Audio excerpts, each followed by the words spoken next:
Okay, now we'll talk about central limit theorem. I hope by now you guys already have a clear understanding on sampling distribution for means, sampling distribution for proportion. So here is kind of like the theorem is built based on this sampling distribution.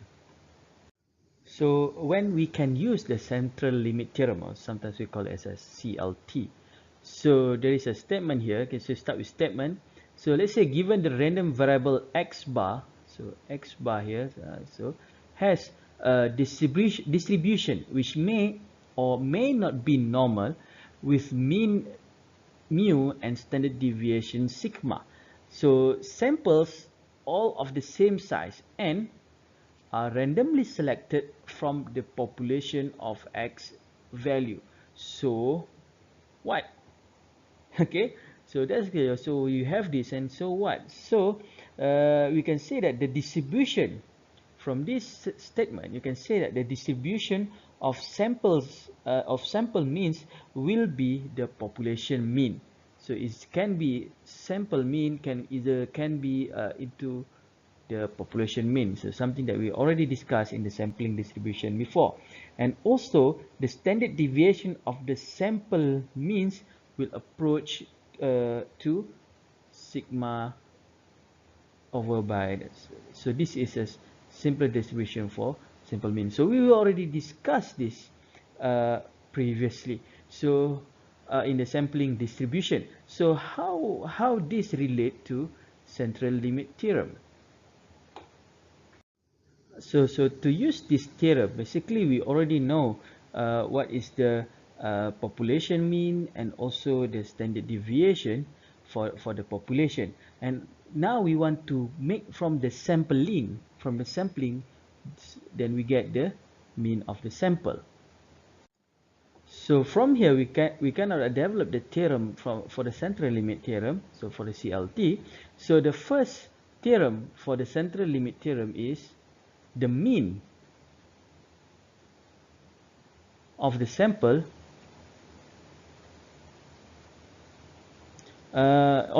means, okay, the mean of the sample means is equals to means of the population, okay, which can be right as mean of the population of the sample population is equals to population mean. So this is independent of the population size, of sample size. So it doesn't care. It doesn't care what this sample size means. So this is the first theorem. So the second theorem is the standard deviation of the sample means is equals to the standard deviation for the population mean divided by square root of sample size. So where do we get these two theorem before? Yes, this is from our discussion on sampling distribution.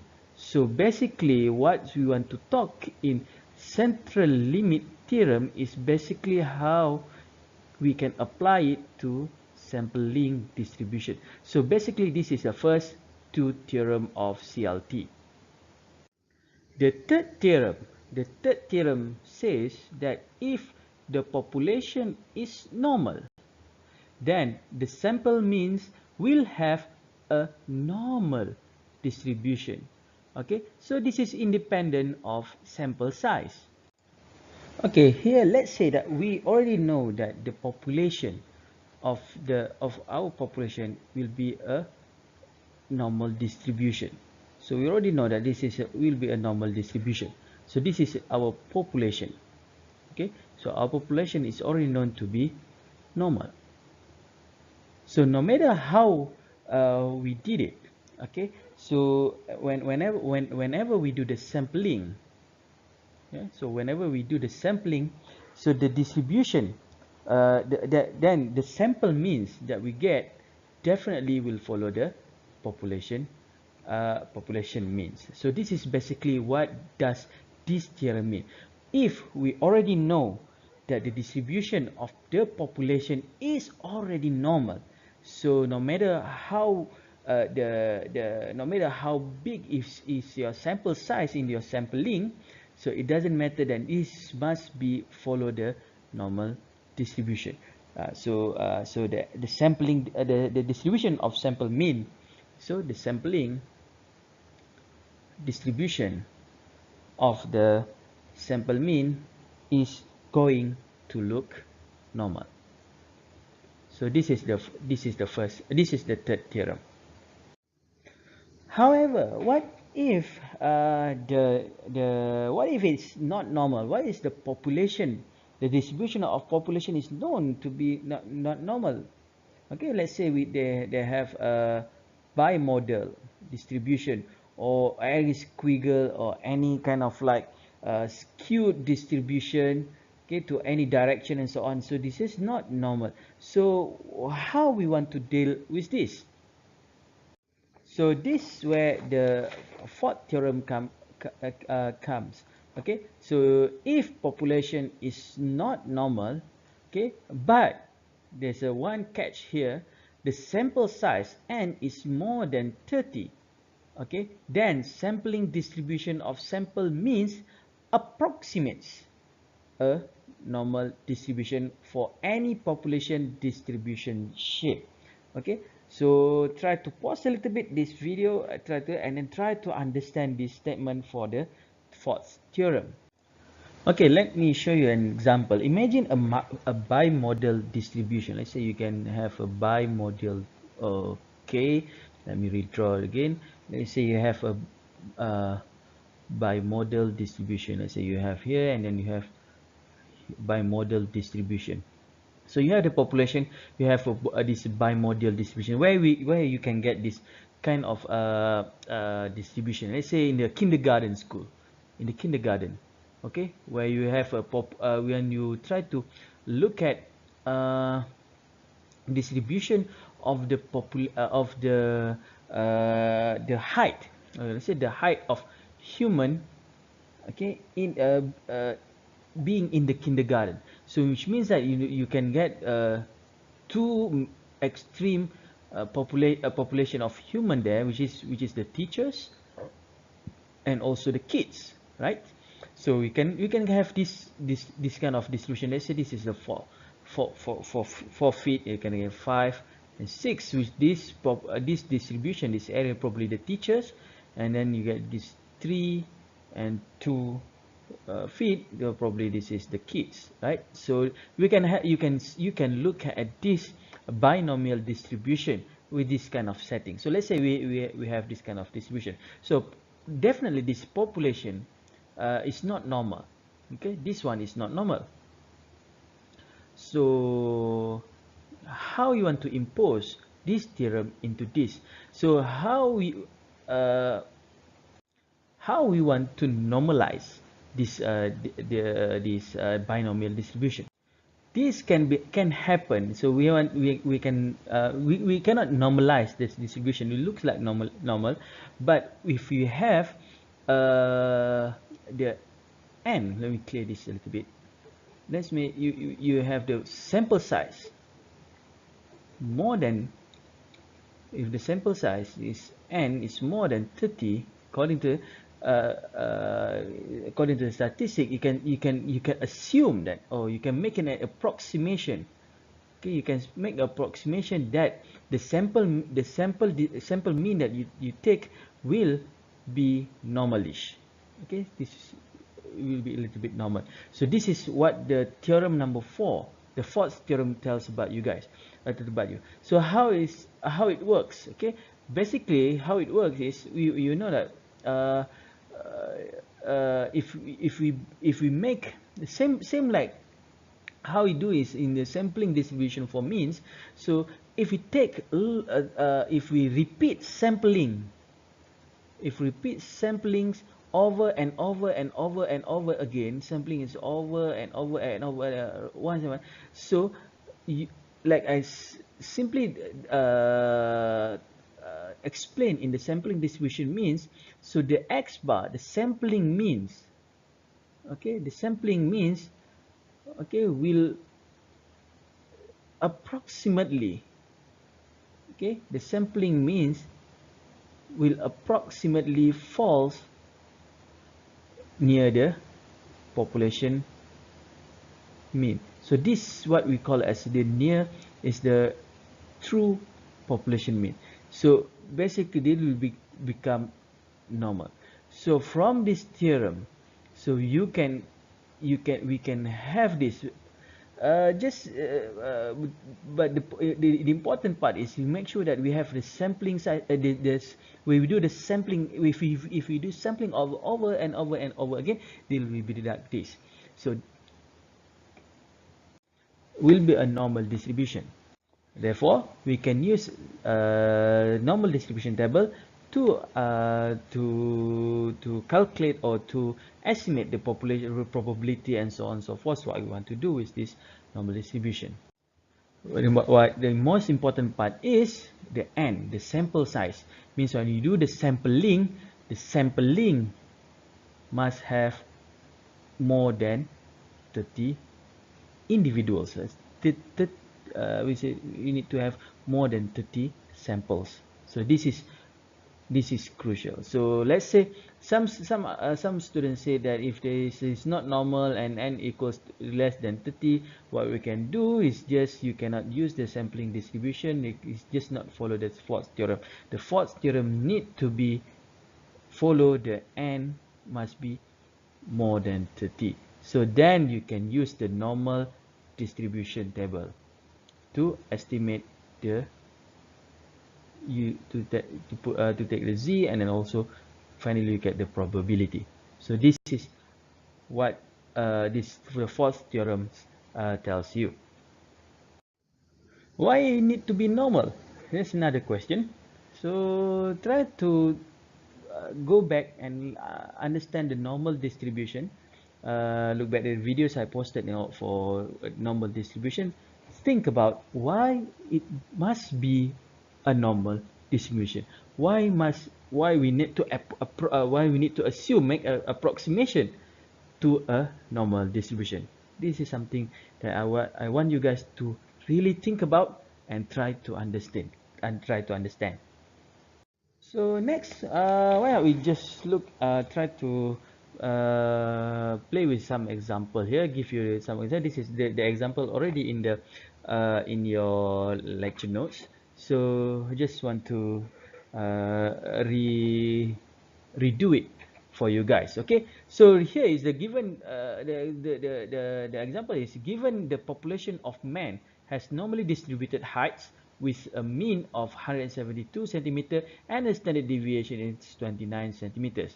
So here they already define the population of man, and then also the height is 172 centimeter, which means that you already know that the population mean here is 172, and also they also give you the standard deviation. So you already know the standard deviation is 29 centimeter.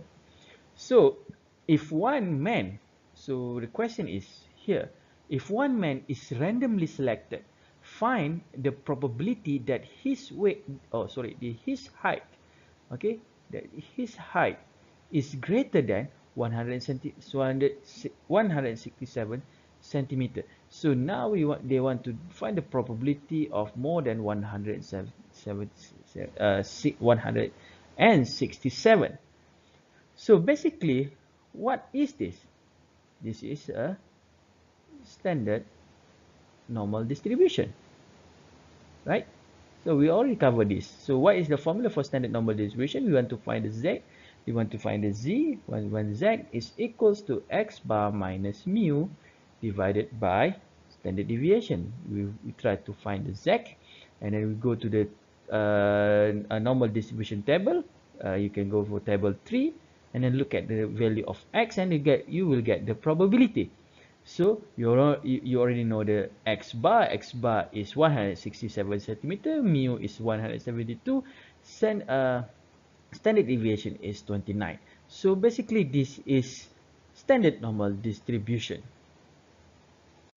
So how to use the central limit theorem? How to use the CLT? How to use the CLT? When to use the theorem?